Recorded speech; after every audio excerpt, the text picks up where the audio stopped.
Before we jump into our wrestling talk, let's talk hydration.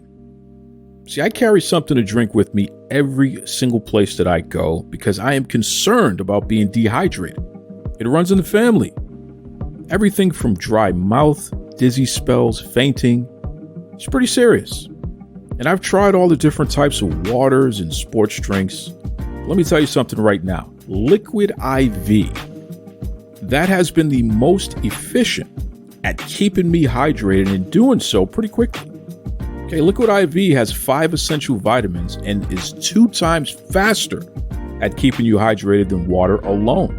And I'm serious, man. Everything from vitamin C to vitamins B3, B5, B6, B12. Liquid IV also is non-GMO, so it's free from gluten, dairy, soy. So for all you folks out there with food allergies, this may be right up your alley. And I know what you're thinking, but how does it taste, Duke? Well, it tastes pretty good. Okay, we're talking my favorite in pina colada. They also have tropical punch, strawberry, new flavors like sea berry and strawberry lemonade. You can enjoy this stuff, man. But don't take my word for it. I want you to stop what you're doing right now and head over to liquidiv.com. Use the promo code Duke Loves Rasslin so you get 20% off your entire order. I mean, anything that you order on liquidiv.com. So what are you waiting for? It's time for you to shop better hydration today. Use the promo code Duke Loves Rasslin over at liquidiv.com. Save yourself 20%. Stay hydrated. Most importantly, enjoy life. That's right. Now let's get on with the show.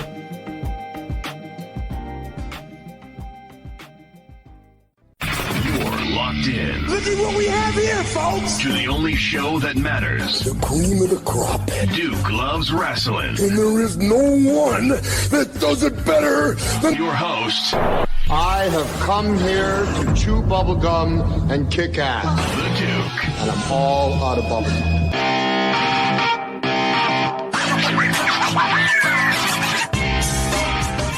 Welcome back to the Duke Loves Rasslin podcast, the show about pro wrestling and everything else. Brothers and sisters, I am so excited. This is the final episode of year 6. That means next week is the 7th year anniversary of the Duke Loves Rasslin podcast. We have some special guests lined up. And of course, like we do every year, if you want to leave a voicemail, let me know how you feel and all that good stuff, whether you want to congratulate me or tell me to go to hell. Duke Loves Rasslin at gmail.com. You can send in those voice messages, and I absolutely will play them. All right, so it'll be interesting to hear what you have to say. 7 years. Boy, we'll talk a lot more about that next week, but that is a long time to do a podcast consistently. I can't believe it, but it wouldn't happen without you, so thank you very much. But before we get to that, we got to finish off year 6, and we're going to do it with a little bit of controversy here. I don't know if you folks have been paying attention, but Dax Harwood over in AEW, he just announced that the podcast that he had been doing will no longer be done. He's been getting a lot of backlash, a lot of heat for some of the things he said on that show. And, a lot of folks have been talking about it. Our great friend Danny G has something to say. He actually sent me a voice note, and I'm going to play it for you right now. So, without further ado, the pride of New England, Mr. Danny G, with some advice for Dax Harwood. Danny G here, and something that I kind of been wanted to bring up, and I've talked to Duke about this a few times already myself, is a lot of times, particularly on Twitter, we see people who like to talk about what a cesspool it is and how social media is not real and what a bad place this is. And then they generally make some type of an announcement like they're leaving Twitter and, they've had enough of this place or whatever. And that's fine. But then, you look in and you read some of their tweets and you read some of their replies to these people, and they basically are also in that same kind of community and part of the actual overall problem. Which leads me to one of the guys out there that tends to do this a lot, and that would be by the name of Mr. Dax Harwood. Dax likes to go on social media and advocate for wrestlers. He likes to go on social media and give his opinions on who's being booked, who's not being booked, who should be booked. And, he likes to, say things, particularly holding up a sign, of Tony Khan and saying, Vince fears Tony Khan and stuff like that. So he likes to do his fair share of trash talking. And then he gets met with some backlash from people, and he has to post something saying, I can't believe I'm hearing this and everything. And then, he always seems to try to be the good guy and try to get everybody, make everybody happy and get everybody on board and, make peace, etc. Basically, what I think he is doing is you're basically by doing this, Mr. Harwood, you're contributing to what the problems are over in AEW. Obviously, there's a divided locker room there. You can tell just by even watching the shows in particular, because you just can see that it's not a good place to work right now. And I understand you're trying to make things better by speaking out and talking about things, but honestly, all you're doing is you are contributing to the problem. Basically, because of this, if you want to put yourself out there and do a podcast and use your voice to try to make things better, great. But you need to be able to be prepared for the backlash that you're going to receive, because that's what's going to happen. People are always going to try to bring you down. People are always going to try to cut you off, try to make you feel bad, etc. So basically, Mr. Harwood, if you can't take the heat, get out of the kitchen. And from what I see on social media online today, it kind of looks like you might be doing that with your podcast.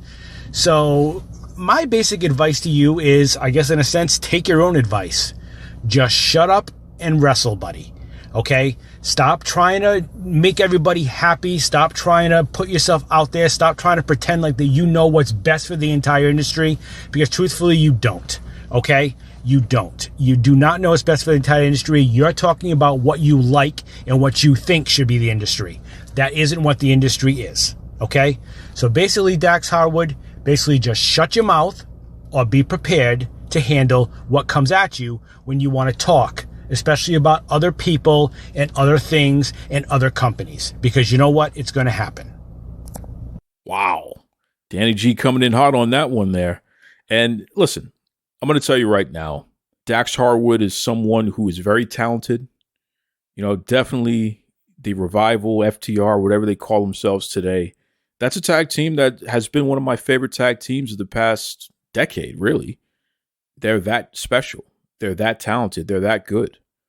But I got to tell you something, Dax in particular. Brother, until you are able to draw the pay-per-view viewers, the live event viewers, until you're able to draw the kind of money that your good friend CM Punk draws, you may want to listen to what Danny G had to say and just take it easy with all the drama there, because no one has to put up with your mess. You haven't proven your value to a degree that a promotion is just going to sit back like they do with your buddy Punk and just look the other way while you continue to bring the circus in town. So there's something to be said about that. And, I don't think Dax is a bad guy. I just think that he gets a little emotional and is looking for an outlet for those emotions, and that's okay.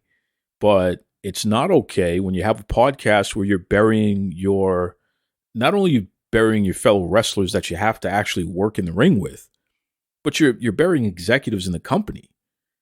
Listen, everybody knows I'm no big fan of the Young Bucks or Kenny Omega. I could, please give me a break. But right is right and wrong is wrong. I do not believe it's acceptable for active wrestlers in AEW to be burying those guys. I just think that it's a bad move. And if you're going to do that, then go all the way and stand firm on it. Don't sit there and get all emotional and get all upset when you get the pushback, because of course that's coming. Why wouldn't it come? There's nothing you can say or do in this world, no matter how virtuous you think it is, no matter how bad you think it is, no matter how in between or even you think it is, there's nothing that you can do that's not going to generate some type of opinion from someone. So you got to actually dig down deep and stick to your beliefs and understand that regardless of how you want it to land, it's not always going to land that way, but you got to back it up, man. You got to stand for it. And if you can't do it, then just leave it alone. And I think Dax is one of those guys that I don't have to think. He said it himself. He was surprised at the reaction that a lot of folks had to some of the things he had to say, which is crazy. Everybody's not CM Punk. Everybody can't get away with the drama. Just, you got to know that. You know? You have to know that. Dax, you have not accomplished what that guy's accomplished. You have not presented yourself in a manner that has excited the fans enough to actually spend money on you to that degree. So it's just never going to work, man. So I look, shut the podcast down, stop giving quotes and stuff like that, and just go do your job. Just go wrestle. Imagine that. That's the one thing that those guys can do well is wrestle. But when you listen to the Revival talk, you just shake your head because it's just like, oh, you're ruining everything. I don't know, man. It just seems a little ridiculous if you ask me. But that's neither here nor there. It's something to keep an eye on because I think that's going to continue to develop. It's unfortunate, but that's the way it has to be. I mean, I wouldn't be surprised if Tony Khan put his foot down and told those guys you're in breach of your contract by burying executives in the company with some of the nonsense you're doing. You know what I mean? It just is what it is. Anyway, shout out to Danny G. Thank you for that voice message there. That's good stuff, man. That's good stuff.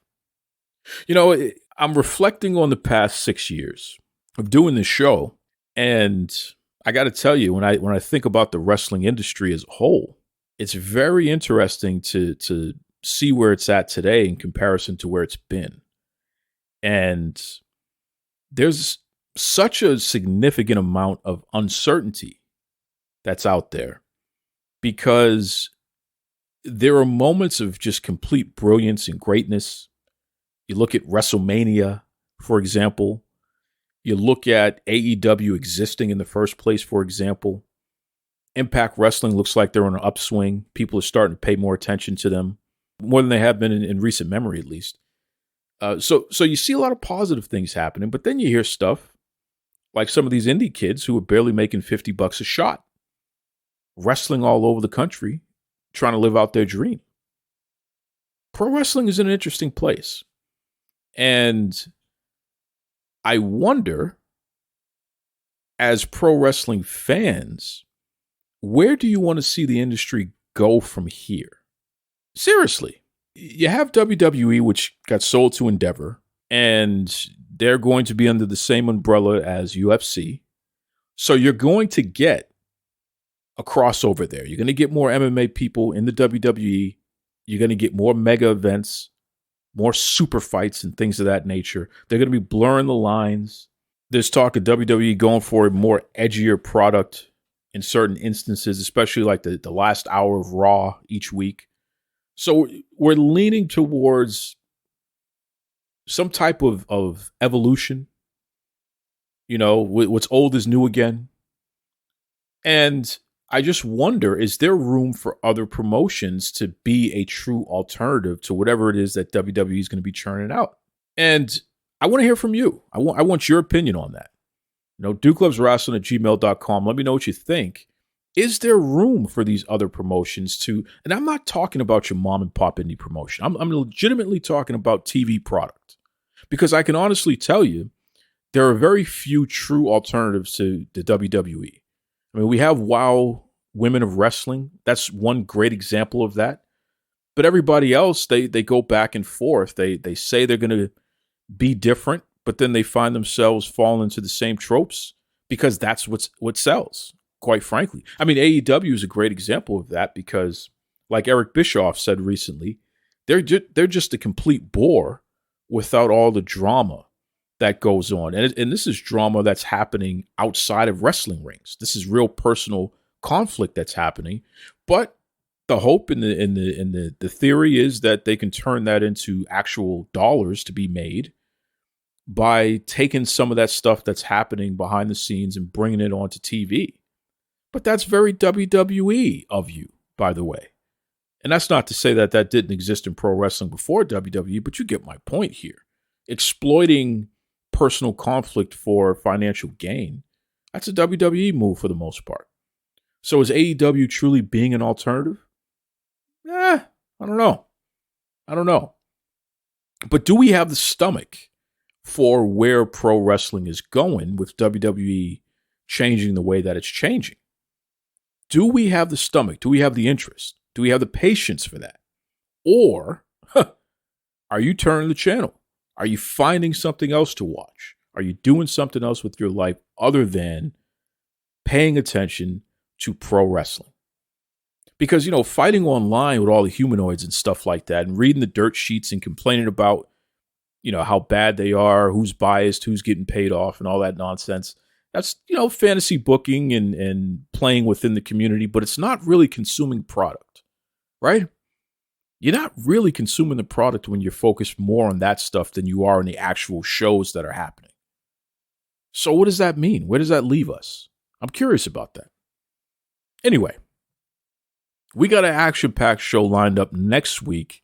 I didn't want to give you too much this week because I need to rest up. I need to get myself in high gear because next week we're going to have a party, baby. Okay? I want you there. I want you to pour out your best tasting whatever it is that you have. We're going to toast to 7 straight years of Duke Loves Wrestling podcast. I may even have a special guest for you who's been tearing it up out there. And that's all I'm going to say. I'm just going to give a little teaser. I'm not going to give away too much. You'll have to tune in for that. But until then, be kind to yourselves and be kind to others. Take it away, Tony Schiavone. This is Tony Schiavone, and we're desperately out of time on Duke Loves Wrestling.